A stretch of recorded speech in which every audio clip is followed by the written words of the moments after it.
This guy just became the all-time leading scorer in EuroLeague history. LeBron, I'm sorry, but this is the real King James. Now that I got your attention, everybody talks about Europeans dominating the NBA, but what about Americans dominating the EuroLeague? Mike James was born in the US, he's from Portland, Oregon. He shares a first name with Jordan, shares a surname with LeBron. Of course he was destined for greatness, and with this basket right here,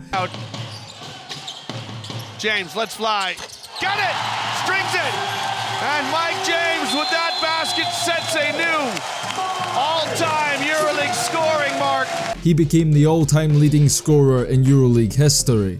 Mike James is one of the best isolation scorers in the world. One-on-one, he is unstoppable. His bag is deep, his handle is lethal, he breaks ankles for fun, his shot making is ridiculous. They call him Mr. Natural, he is the definition of a hooper's hooper, and that's probably why him and Kevin Durant are best friends. Oh, he also doesn't think Steph Curry is very good. Plays and how he gets stuff off, it's just kind of one-dimensional at times. Most NBA players come to EuroLeague and fail. So what was different about Mike James? How did he become one of the GOATs? How did he break this scoring record? And why, if he's better than Curry, isn't he in the NBA? There's a lot of questions and I have the answers. But first, let's break down the numbers and figure out how Mike James broke this record. When LeBron James became the NBA's all-time leading scorer, it took him 150 less games than Kareem Abdul-Jabbar to reach the record total.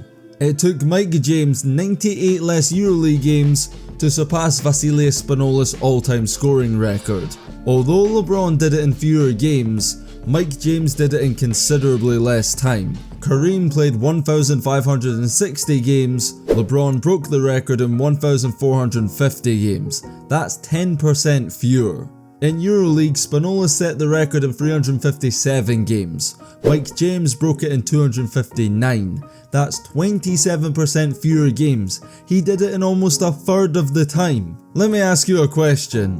Which all-time leading scorer is really King James? But we gotta figure out how Mike James was actually able to do this. Cause when you compare games played to Vasilis Spanoulis, Nando De Colo and every other player on this list, Mike James played significantly fewer games than all of them, and yet he still scored the most points. He did this by averaging 16.5 points per game over 258 EuroLeague games, which among EuroLeague players who have played over 100 games is the highest points per game average. NBA fans who are so accustomed to their inflated stats will see Luka Doncic averaging 34 points per game right now will not be impressed. Well, Mike James' career average in EuroLeague is higher than Luka Doncic MVP season in 2018. In 2024, Luka Doncic is in the NBA averaging 34 points per game.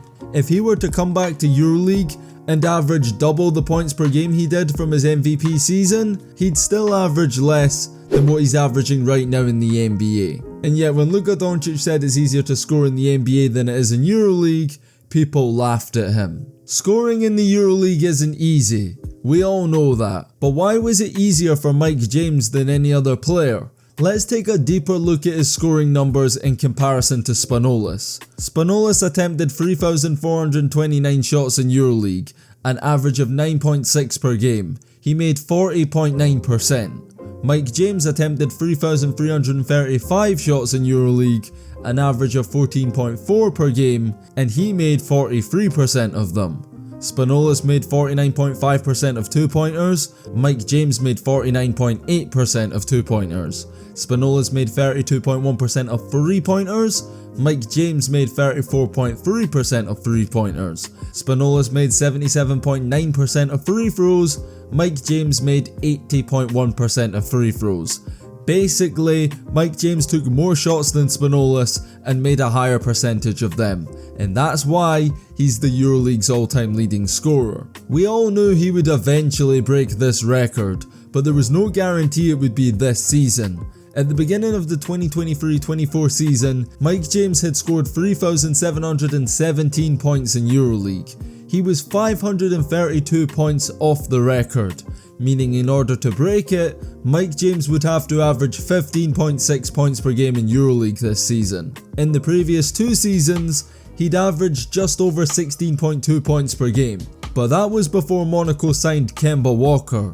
There was all the chance that playing alongside a former NBA All-Star guard, Mike James would get less touches, take less shots, and average less points. The complete opposite happened. Mike James is averaging 19.3 points per game this season, the third highest scoring average of his EuroLeague career.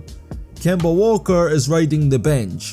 He's 11th in scoring, not in the EuroLeague by the way, 11th in scoring on his own team. He's only averaging 4.3 points per game over 20 EuroLeague games. Mike James is very much still the main man in Monaco, and this could end up being one of the best seasons of his career.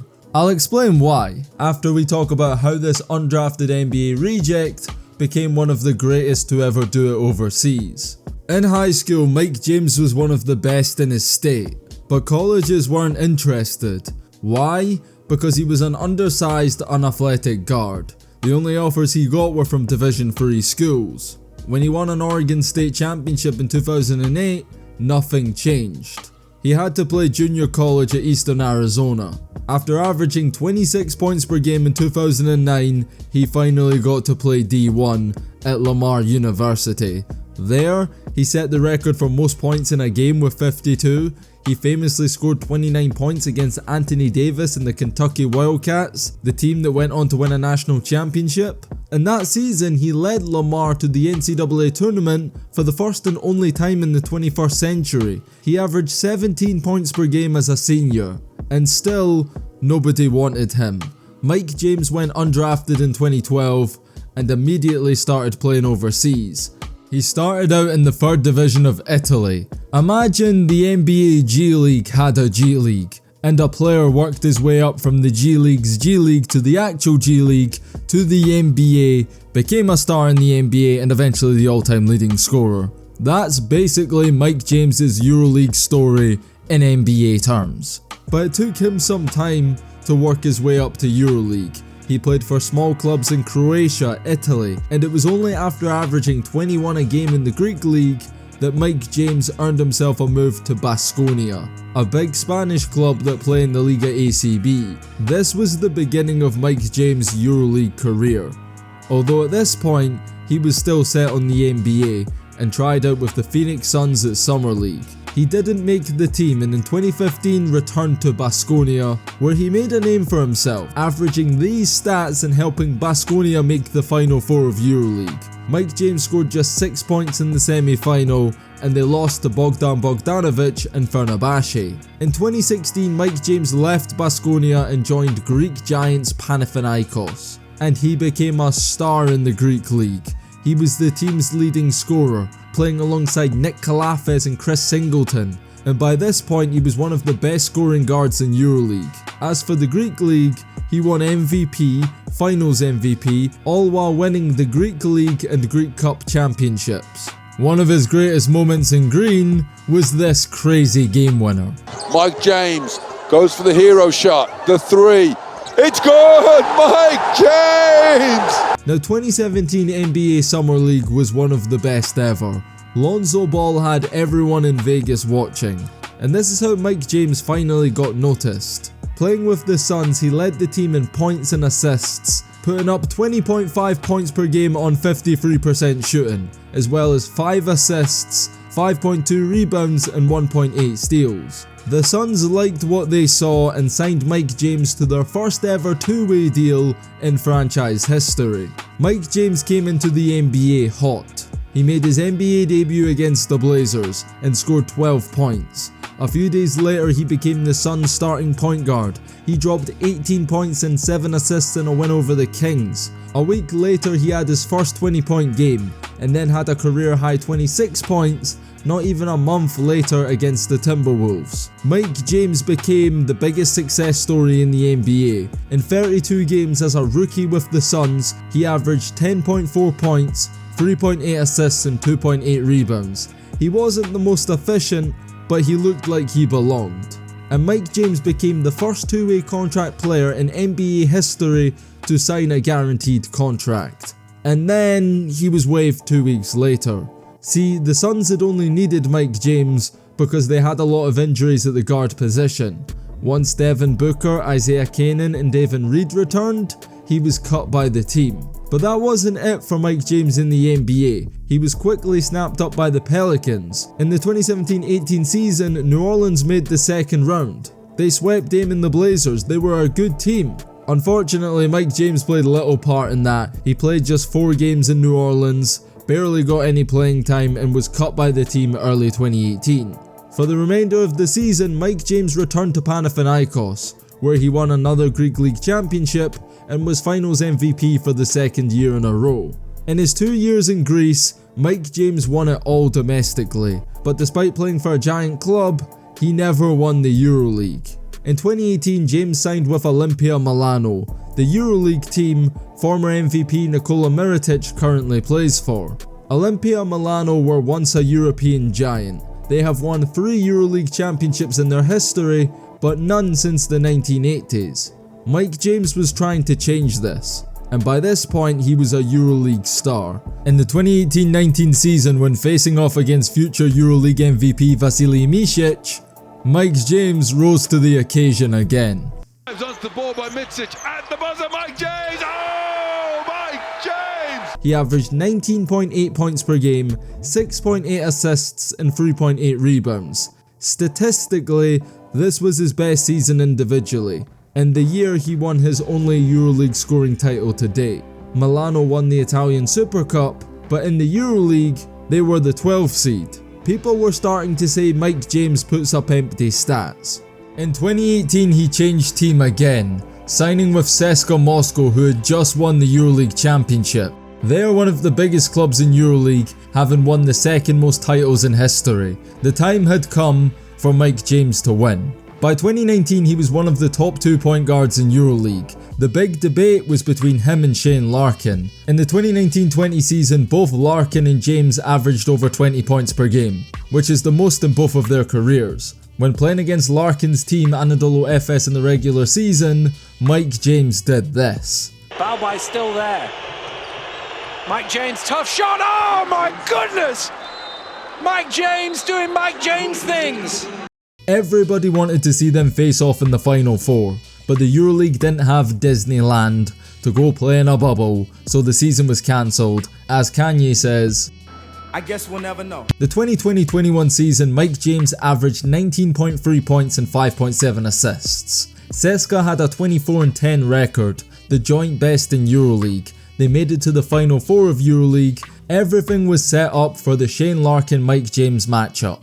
But Mike James wasn't there competing for a EuroLeague championship, he was competing for an NBA championship instead. Because April 23rd, 2021, Mike James left CSKA Moscow to go sign with the Brooklyn Nets on a 10-day contract. He went and teamed up with his best friend Kevin Durant, who regularly comes through to support Mike James and watches his EuroLeague games. Anyways, the Brooklyn Nets were a super team, and the idea was that he could provide some scoring off the bench. Mike James impressed during his 10-day contract and was signed for the rest of the season. He played 13 regular season games with the Nets, averaged 7.7 points and 4.2 assists in around 20 minutes a game. He was also a part of the rotation in the playoffs. When Kyrie and Harden were hurt and it was KD versus the Bucks, Mike James gave him some help. He had 12 and 7 in game 1 and scored 10 points in game 2. We all know how that season ended. KD's famous lanky toe cost the Nets a chance at the NBA Finals. Back in Europe, without Mike James, CSKA Moscow lost to Anadolu Efes in heartbreaking fashion, and Shane Larkin won his first EuroLeague championship. It's crazy how if these two plays on the screen went different, Mike James could have won an NBA and EuroLeague championship in the same season. Speaking of winning an NBA and EuroLeague championship, we made a video talking about every player who ever did that. But despite being a useful pickup for the Nets, Mike James was not extended for the following season, and he left the NBA for probably the last time. So why did he fail in the NBA? As talented as Mike James is, it's because of his playstyle. Mike James could get a bucket, but he didn't do it efficiently enough in the NBA to warrant having the usage rate required for him to be effective. Mike James is ball dominant, and in the NBA he shot 38% from the field, 28% from 3, and his career true shooting percentage is 47%. That's just not good enough. It's almost as if the NBA decided he's not good enough to ever be a go-to scoring option, and he's not effective enough in a backup role to warrant a roster spot. Defensively, he never offered much either, so I guess the majority of NBA teams wrote him off and had no interest in signing an aging, undersized, inefficient ISO scoring guard, who in the opportunities he had, never established himself as a real NBA player. In my opinion, Mike James is a better basketball player than most of the NBA. Some of these guys are just better NBA basketball players, if that makes sense. Mike James, in a very Kyrie Irving-like way, has every scoring move imaginable in his bag that keeps the defense guessing. He's a 3-level scorer with a mid-range game, his floater is excellent. He knows how to snake his way through traffic in the lane, he's crafty enough to acrobatically go up or around the defender, and he's athletic enough to rise up above the defender and dunk on him. He can hit a step back jumper, he can hit fadeaways, he has great footwork, can pull up off the dribble, you combine that with the ability to pass, cross you up with a nasty handle and get to his spots. As a defender, how do you stop that? Especially when he's one of those players that makes difficult contested shots and circus shots that leave you speechless. Here's a hot take. You put Mike James in the 1v1 tournament at All-Star Weekend, I'm telling you, he's cooking your franchise point guard. I think in terms of talent, he's just as good as Fred VanVleet, another undersized, undrafted guard that went on to be an All-Star and won a championship. I think the main difference between those two is timing and opportunity. When you compare Mike James and VanVleet's rookie seasons, they are very similar. The difference is, the Raptors never gave up on VanVleet and continued to develop him, while the Suns gave up on Mike James. It's easy to look at Mike James at 30 years old, see him play some games off the bench for a star-studded Nets team, and decide he's not an NBA player. But we'll never know what type of player he could have been had he stayed on an NBA roster in his younger years. I don't think it's a coincidence that of all the American NBA players that have gone to EuroLeague, Mike James is the only one top 10 all-time in scoring. Anyways, because James left CSKA to play in Brooklyn right before the EuroLeague playoffs, in Russia they blamed Mike James for not winning the championship. Imagine your team makes the conference finals and your best player decides to leave to go play in EuroLeague. You'd be very mad. But Mike James' time in Russia wasn't a complete failure. He did win the VTB United League Championship, the Russian Cup and the Russian Super League. Ultimately though, he was expected to deliver a EuroLeague Championship, and he failed to do that.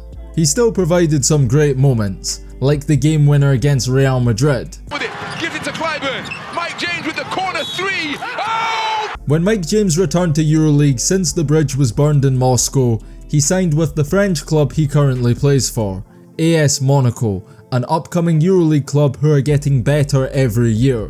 When James first joined, Monaco had never won a championship in France, let alone in EuroLeague. In his first season, Monaco finished 7th in the EuroLeague with a 15-13 record. Domestically, they made the finals of the Pro A French League and lost to Victor Wembanyama and Lyon. Last season, Monaco almost won it all. This time they defeated Victor Wembanyama in the French League finals and won the French Championship for the first time in their history. They also won the French Cup, the first major trophy in club history, and made the EuroLeague Final Four for the first time ever as well. Mike James scored 17 points in the semi-final. It wasn't enough to beat Olympiacos, led by EuroLeague MVP Sasha Vezenkov, who now plays for the Sacramento Kings. We talked about him on the channel, twice actually. But once again, Mike James lost in the Final Four of EuroLeague. Now this season he's averaging less points, less assists, the same amount of steals, more rebounds, but he's hitting a significantly higher percentage from the field, from free, and he's also averaging less turnovers. Back then, Mike James was putting up big numbers on a bad team. Olimpia Milano had a below 500 record. But this season, Mike James is much more efficient. Monaco are fighting for a top 3 seed in EuroLeague, and he's had some MVP performances. When playing against Real Madrid, the best team in EuroLeague with a 22-5 record, Mike James scored 15 points. He also had a career high 12 assists, 6 rebounds and 5 steals. He did this while handing Real Madrid, the defending champions, their biggest defeat of the season. when playing against the star-studded Barcelona with former EuroLeague MVP Jan Vesely, reigning Eurobasket MVP Willy Hernangomez, and former number 2 pick in the draft Jabari Parker, Mike James stood out again with 20 points, 5 rebounds and 5 assists in a win over Barca. Everybody knows that Mike James is one of the greatest players to ever play in EuroLeague, but he can never truly be in that conversation until he finishes the job. Mike James has never won a EuroLeague championship. Right now, he's in the conversation with Nikola Mirotic and AK-47 as the greatest EuroLeague MVPs to never win. The difference is, those guys at least won MVP. Mike James has never won that title either. This is a legacy-defining season for Mike James. He is the runaway favourite to win his first EuroLeague MVP. Monaco also have the second best odds to win the EuroLeague championship this season. I'm not saying that this season Mike James can become the EuroLeague GOAT, but winning an MVP in a championship while being the all-time leading scorer will put him in that conversation, and at 33 years old also gives him some time to build upon his case. That's if he stays and doesn't end up across the pond in the NBA. Luckily for EuroLeague fans, Mike James recently said he doesn't care about the NBA anymore and that he wouldn't go back. Now I got a question for the viewers. If you were Mike James, would you return to the NBA, fight for a roster spot, ride the bench, playing for your next 1-year non-guaranteed vet minimum contract, or would you stay in EuroLeague, compete for championships, scoring titles, MVPs, while getting paid millions per season to live in Monaco, which, let's be honest, is a better place to live than any city in the US, and the fact that it's tax-free is just a bonus. I don't know about you, but I'd rather be Mike James, who spent the last 5 years becoming a GOAT in EuroLeague, than Isaiah Thomas, who spent the last 5 years clinging on to the past, fighting for 10-day contracts, playing in the G League, waiting for a miracle. Sorry Anthony Parker, but Mike James is the greatest American to ever play in EuroLeague. The question is, can he become the greatest EuroLeague player of all time? Are Monaco going to win the championship this season? Or will Mike James always be that guy that was good and never won? Share your thoughts down below in the comments. And on that note, it's DKM signing out until next time, and peace.